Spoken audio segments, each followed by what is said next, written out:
Ini 8 tahap perjalanan manusia menuju akhirat setelah kematian. Setiap makhluk yang bernyawa pasti akan merasakan kematian.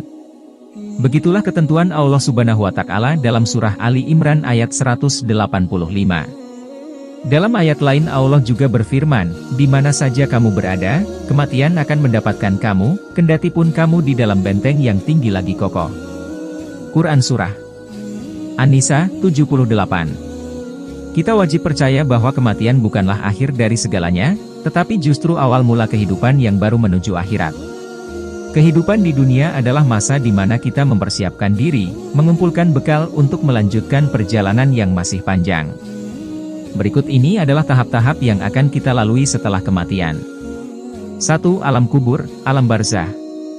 Setelah manusia meninggal dunia, ia akan berpindah ke alam barzah, tempat di mana setiap manusia akan berjumpa dengan malaikat Munkar dan Nakir. Dua malaikat tersebut akan menanyakan kepada manusia tentang siapa Tuhannya, apa agamanya, apa kitabnya dan siapa nabinya. 2. Hari kebangkitan. Hari kebangkitan ditandai dengan tiupan sangkakala oleh malaikat Israfil. Tiupan pertamanya sebagai titik mula terjadinya hari akhir, kiamat, yang membinasakan semua makhluk di dunia.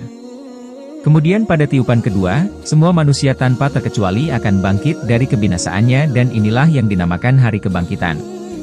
3. Padang Mahsyar.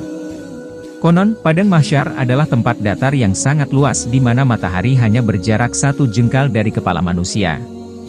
Di Padang Mahsyar setiap insan akan mulai diadili tergantung amal perbuatannya dan diiringi oleh 2 malaikat. Satu sebagai pengiringnya dan yang satu lagi sebagai saksi atas semua perbuatannya di dunia. 4. Yaumul Mizan, hari penimbangan amal baik dan amal buruk. Setelah di Padang Mahsyar tadi, amal manusia mulai ditimbang mana yang baik dan mana yang buruk. Jika manusia lebih berat timbangan amal kebaikannya, maka dia akan mendapat keselamatan, begitu pula sebaliknya. 5. Yaumul Hisab, perhitungan amal.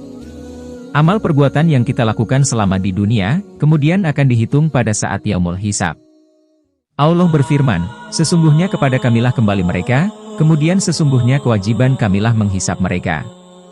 Quran Surah Al-Ghasyiyah, 25-26. Kemudian dari Aisyah radhiyallahu anhu ia bertanya tentang apa itu hisab yang mudah. Rasulullah Shallallahu Alaihi Wasallam lantas menjawab, Allah memperlihatkan kitab, hambanya kemudian Allah memaafkannya begitu saja. Barang siapa yang dipersulit hisabnya, niscaya ia akan binasa. Hadis riwayat Ahmad. 6. Jembatan Shirathul Mustaqim. Setelah amal dihitung, manusia akan berjalan melewati jembatan Shirathul Mustaqim. Cara dan keadaan menyeberang setiap manusia di jembatan ini pun berbeda-beda. Bagi yang timbangan amal kebaikannya lebih banyak, ia akan mudah menyeberanginya.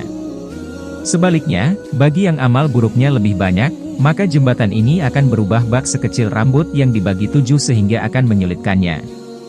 7. Surga. Surga adalah sebaik-baiknya tempat kembali. Di dalamnya tidak ada kesedihan dan kesengsaraan, melainkan hanya kebaikan dan kebahagiaan. Surga diciptakan oleh Allah sebagai balasan bagi orang-orang yang beramal saleh dan telah berhasil melalui perjalanan panjang tadi. 8. Neraka. Tempat terakhir ini, neraka, adalah tempat penuh penderitaan sebagai balasan bagi orang-orang yang selalu berbuat keburukan. Allah berfirman, tiap-tiap pintu telah ditetapkan untuk golongan yang tertentu bagi mereka.